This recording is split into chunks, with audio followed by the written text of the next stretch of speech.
Called to communion here on EWTN. Let's go to Marianne now in San Antonio, listening on the EWTN app. Hey, Marianne, what's on your mind today?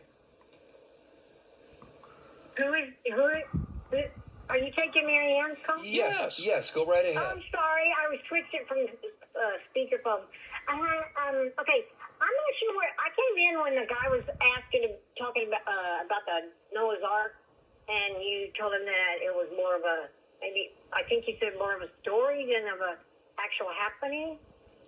Am I right? Yeah, thanks. Okay, so my question is, well, it's not a question. When I was married, or my ex-husband said that he saw documentaries on the Noah's Ark being found. Sure. Parts of it, all of it, I'm not real sure. Sure.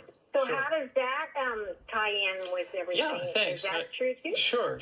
I'm perfectly aware of these documentaries. I know all about them. So, first of all, let me explain the difference between the Catholic view of the Bible and the fundamentalist view of the Bible.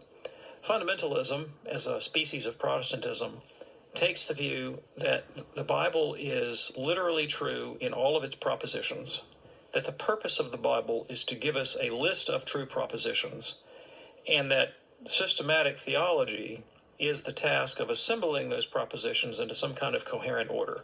And that once you've done that, voila, you've done theology. And if you're putting together, say, some sort of, you've got to have some particular kind of chemical bond for an engineering process. Missing a step could be devastating. Like the wing's going to fall off the airplane if you don't get that one chemical bond right. You got to have all the ingredients. And that's kind of how the fundamentalist sees the Bible, right? That you have to have all the pieces lined up just perfectly jigsaw-like. And if you have one missing, then you've missed something essential and your faith is going to fall apart and you're going to be lost, right? And that's just not the way. And by the way, I should add that view of the Bible is very modern. It's very modern. It's a feature of 19th century Protestantism, and it owes more to the dialogue with Baconian science than it does to history or to the Bible itself, right? And I say that because when you look at the Bible doesn't present itself as that kind of a thing, right? I mean, Jesus clearly doesn't view the Bible that way. St. Paul doesn't view the Bible that way. There's several instances in the New Testament when Jesus takes the literal words of the Old Testament and says, I don't think so. Right? I mean, take a couple of examples. When the Pharisees asked Jesus if it's lawful for a man to divorce his wife, well, the book of Deuteronomy says, yes, it's lawful for a man to divorce his wife. And Jesus says, no, it's not lawful. He just flat out contradicts what the Old Testament says. And they, well, where do you get off, Jesus, saying that you can't divorce your wife when Moses says otherwise? And Christ says, well, Moses said that because of the hardness of your heart. But it wasn't like that from the beginning. So he imports an interpretive principle that's not presented by the Bible itself. And St. Paul does the same thing. Another one would be Jesus in John chapter 8. A woman caught in adultery. Law of Moses, things chapter 22 says, stone her. Yeah. Pharisees come and say, Jesus, law of Moses says, stone this woman. What do you say? Well, you know the end of the story. He refuses to carry out the execution. He just says, no, we're not going to do that. Well, what about the law of Moses? Like I said, we're not going to do that. And that's why St. Paul, writing in 2 Corinthians, says that the mere letter of the Old Testament leads to death, because quite literally it called for death. But seen through the mind of Christ, seen through the lens of Jesus, it's the Spirit that gives life.